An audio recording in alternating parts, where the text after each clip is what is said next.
What happens when aggression meets discipline? A lesson these bikers won't forget. It was a breezy Saturday evening at a small park on the edge of Fairfield, Connecticut, the kind of evening where families gathered, kids played soccer, and teens sat on benches with earbuds in, scrolling through their phones. 16-year-old Michael was one of them, sitting by himself under a tall oak tree. His younger brother Jordan was finishing up soccer practice, and Michael had promised his mom he'd wait to walk him home. Michael, wearing a fitted black suit with a crisp white shirt and polished black shoes, kept to himself, casually flipping through a book he'd brought along. He didn't look up when the rumble of motorcycles broke through the air.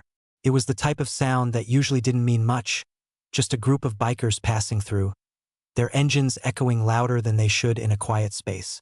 But tonight, something was different. The bikers didn't pass through. Instead, they rolled in, parking their bikes near the soccer field. 5 of them, dressed in leather jackets and dark jeans, stood out in sharp contrast to the families gathered around. They weren't laughing or chatting among themselves. They were scanning the park, their eyes locking onto Michael as if he were a target. Michael noticed them too.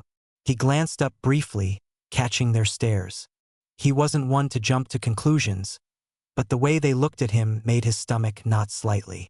He turned back to his book, forcing himself to stay calm. But calm doesn't last long when you're being watched. The bikers didn't stay by their bikes.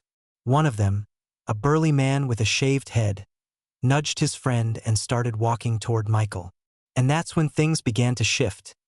Michael felt the man's heavy footsteps before he saw him clearly. He glanced up only to find the burly biker flanked by 2 others, their expressions unreadable but intent. The group moved with purpose, their leather boots crunching against the gravel pathway as they closed the distance.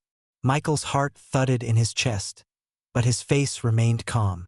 His mom always said, "Never let them see you sweat." He thought of her voice, steady and grounding, as he dog-eared the page in his book and set it aside. "What are you doing here, kid?" the burly man asked, his voice gruff and direct. Michael hesitated, his eyebrows knitting slightly in confusion.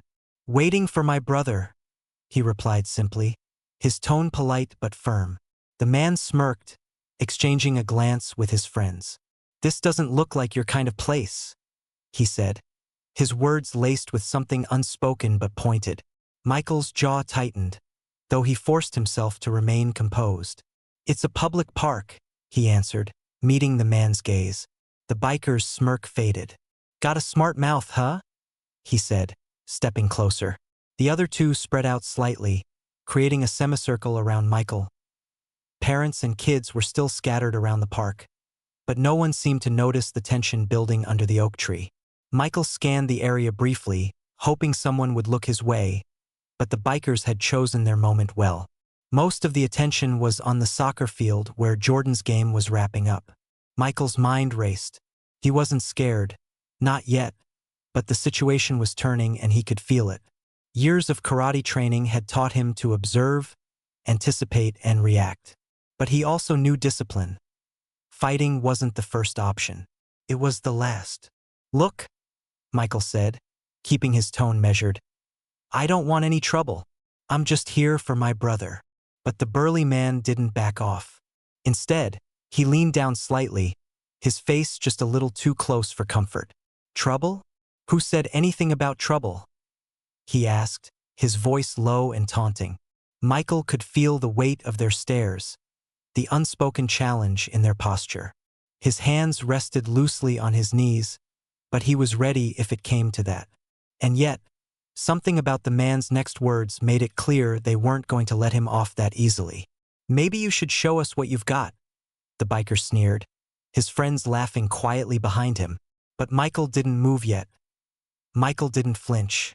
His hands stayed where they were, resting calmly on his knees, but his eyes stayed locked on the man in front of him. Years of practice had taught him how to read people, how their posture, their movements, even their breathing could give away their intentions. And these men, they weren't here to talk. The burly man, clearly expecting Michael to fold under the pressure, leaned closer, his shadow falling over him. "What's the matter, kid? You scared?" he taunted. Michael exhaled slowly, not answering right away. He didn't need to. Fear wasn't the issue here. His issue was time. How long until Jordan's game ended? How long until someone in the park noticed what was going on? Leave him alone. The sudden voice broke through the tension. Michael turned his head slightly to see a young boy, no older than 10, standing a few yards away. Jordan, his little brother, had wandered off the field, sweat still glistening on his forehead from the game. "Jordan, stay back," Michael called, his voice firm. But the bikers turned toward the boy, grinning like predators spotting an easier target. "This your brother?" one of them asked, pointing a gloved finger at Jordan. "Maybe we should teach you both a lesson." Michael felt his pulse quicken, but not with fear, with resolve. He stood up slowly, his movements deliberate, his eyes never leaving the group. He shifted his weight slightly, planting his feet in the stance he'd practiced countless times in the dojo. "Don't touch him," Michael said, his voice calm but edged with steel. The burly man laughed, shaking his head. "Look at this guy. Thinks he's tough." The others joined in, their laughter echoing across the park. But Michael didn't waver. His expression didn't change, and his stance didn't shift. His silence unnerved them more than he realized. "You're not going to do anything," one of the bikers said, stepping closer. And that's when Michael finally spoke, his voice low and deliberate. "You don't want to do this." The laughter stopped. The bikers glanced at each other, confused for a moment by the confidence in his tone. But the moment didn't last. The burly man took another step forward, raising a hand to shove Michael. What happened next was so fast, so unexpected, that even the bikers weren't ready for it. But Michael was. The burly biker's hand shot forward, aiming to shove Michael's shoulder, but before it could connect, Michael shifted to the side with practiced precision, his body moving like a spring released. The biker stumbled slightly, caught off guard, but Michael didn't stop there. In one fluid motion, Michael stepped forward, his open palm striking the man's wrist and twisting it away. The biker grunted in pain, his hand dropping to his side as he stepped back, glaring at Michael with fury in his eyes. "What the?" The man started, but before he could finish, Michael spoke. "I warned you," Michael said, his voice calm but firm. The two other bikers rushed forward, clearly not taking the warning seriously. The first swung a wild punch, but Michael ducked easily, his movements smooth and deliberate.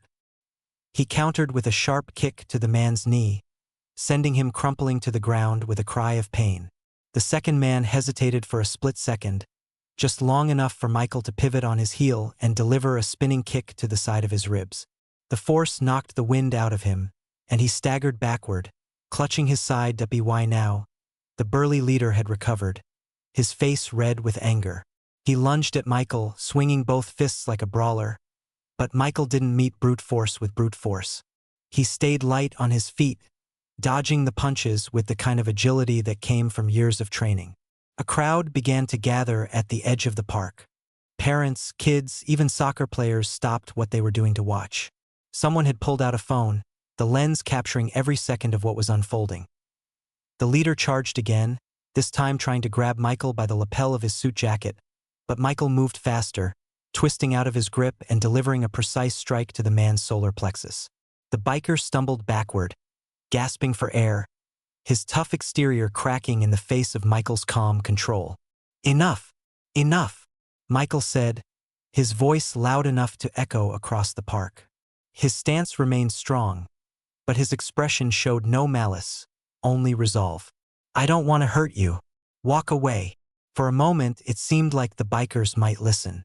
The leader wheezed, holding his chest as he glared at Michael. The two others were still on the ground, one clutching his knee and the other his ribs. The tension in the air was thick, but Michael didn't flinch. "Let's go," the leader finally growled, waving at his friends to follow. They limped back to their bikes, muttering curses under their breath as they started their engines. But just as they began to pull away, the leader turned back, pointing a finger at Michael. "This ain't over, kid," he spat before roaring off with his crew. Michael didn't respond.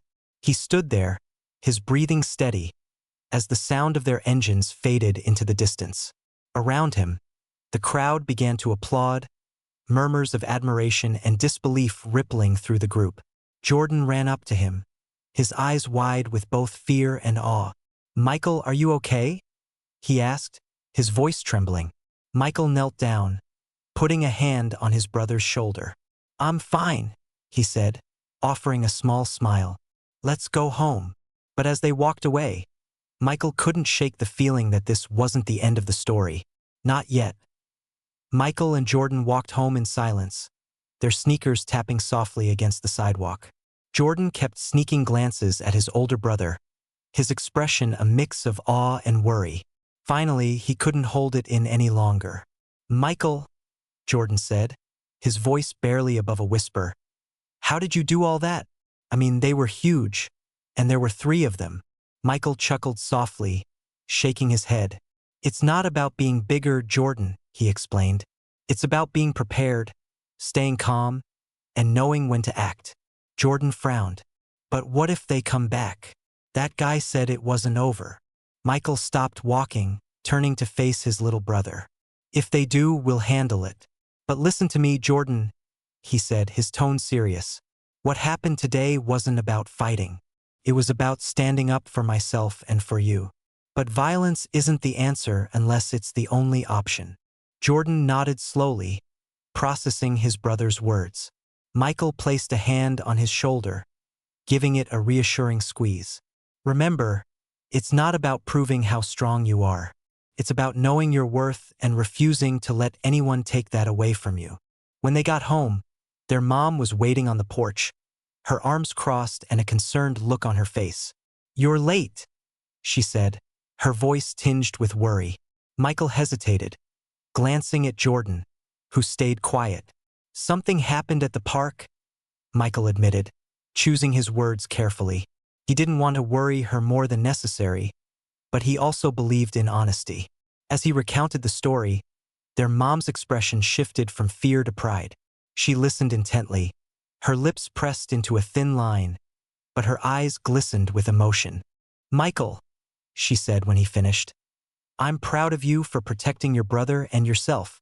But promise me one thing. Don't ever take risks like that unless you have no other choice." "I promise," Michael replied, and he meant it. That night, as Michael lay in bed, he replayed the events in his mind.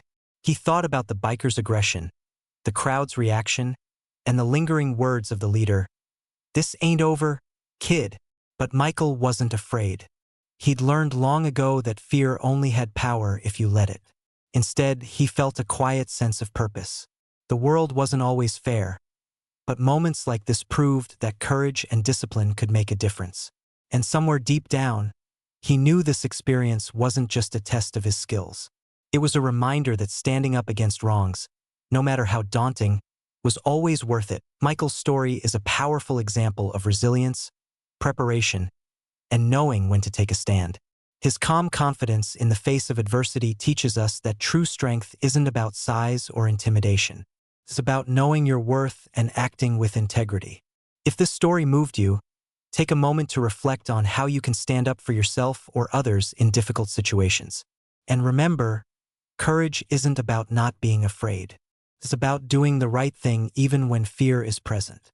Don't forget to like this video, share it with someone who needs a reminder of their inner strength, and subscribe to our channel for more inspiring stories like this, because sometimes the quietest voices have the strongest impact.